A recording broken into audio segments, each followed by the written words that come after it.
It's our First NBC Bank weekend preview, brought to you by First NBC Bank, proud sponsor of SportsNOLA.com. Lenny Vangilder, Jude Young with you on location at Lakefront Arena. This is kind of the epicenter of things, if you will, in the world of college basketball. We are in the midst of March Madness. Of course, everything really cranks up on Sunday with the unveiling of the NCAA tournament bracket, but really everything meets kind of here. You got the Sun Belt Conference tournament going on inside Lakefront Arena through Sunday. Of course, this is the home to the UNO Privateers, the men's conference champions in the Southland Conference, the women a number 4 seed in the Southland Conference tournament. They are off to Katy, Texas for their championships this weekend. And Jude, this is an exciting time of year. Obviously, it helps if you have a rooting interest, and UNO is certainly a great story. A lot of great stories out here in the Sun Belt as well. Or whatever team you're rooting for, there is that one last bastion of hope. If you could put it together for 1 week, you could be dancing come Sunday. Oh, I believe that championship week may be just as exciting, if not more, than the actual beginning of March Madness and all the wild happenings that go down every year in the round of 64, and we get a real feel for that here in New Orleans. The young men and women from UNO get a feel for it before they even reach their destination in Katy, Texas for the conference tournament, with everything that goes on here at Lakefront Arena. The Sun Belt, of course, headquartered here, and they do a fantastic job. They bring in all 12 schools for both the men's and women's games and started on Tuesday, and it's a lot of fun out here. So I recommend, if you can't come over to Katy and support the Privateers, come out and see the Cajuns, Warhawks, and more right here on the lakefront.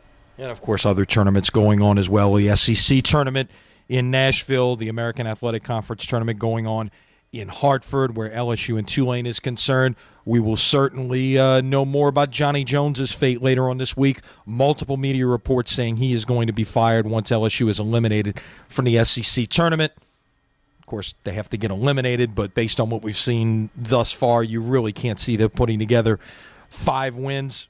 Your thoughts on this move? Well, it's an inevitable move, as Les East wrote for SportsNOLA. I think we know that Johnny Jones, as somebody from the family, an alum, a former guard, a former assistant coach at LSU, everybody wanted to see him be successful. And unfortunately, he had big recruiting classes that didn't lead to big results. In the last 3 years have been a slow but steady decline. So LSU has to make a move. You can't have an empty basketball arena in Baton Rouge, and that's going to be the excitement for LSU fans. What kind of coach will they be able to get their hands on? Rumors coming out of Baton Rouge right now saying that they're looking for a big name, but that's not the important thing. They need to find the right person to be able to turn that thing around, and what LSU basketball hasn't had is consistency. They've had spikes of greatness, but a lot of miserable seasons too, and I think they'd like to steady that out a little bit and have some more consistent winning basketball at the PMAC if they can.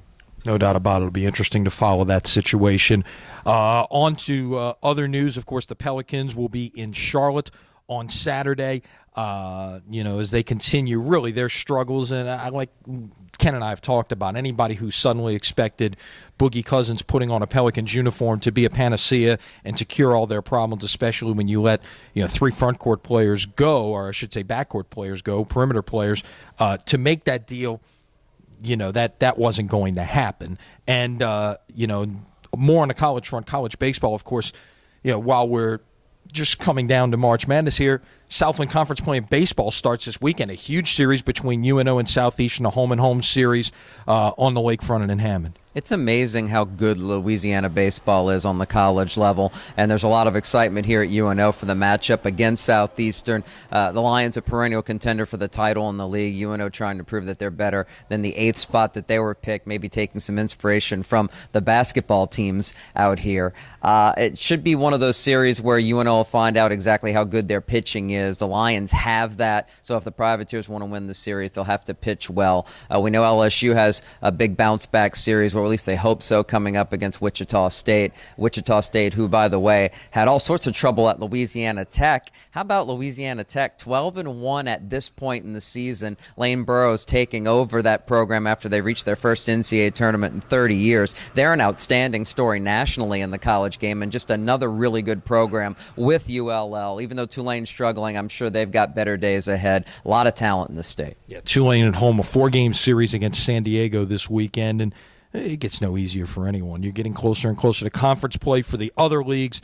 LSU's a week away from starting SEC play in basketball. Of course, the other big story that we'll kind of see come Friday is the start of the league year in the NFL, and what will the Saints do? Will they be active players? Will they be sitting on the sidelines when the league year starts? Past history tells us even when you don't expect it, they end up doing something here early on. And we should hear more news in the rumor mill about that during this, quote, legal tampering period. I love that terminology the NFL uses. It's a big business. There's lawyers and agents involved all over the place right now trying to make things happen, as you know. And the Saints are the type that when they make the big moves, you usually don't hear leaks until they're right about to happen or they're agreed upon. So fans will be paying attention to all sorts of social media and broadcast outlets, nationally, locally, hoping to hear that they're starting to solve some of those problems on defense. That's what it comes down to. They need help at defensive end, linebacker, and in the secondary, and I'm sure they're going to be awfully aggressive with money to spend this time around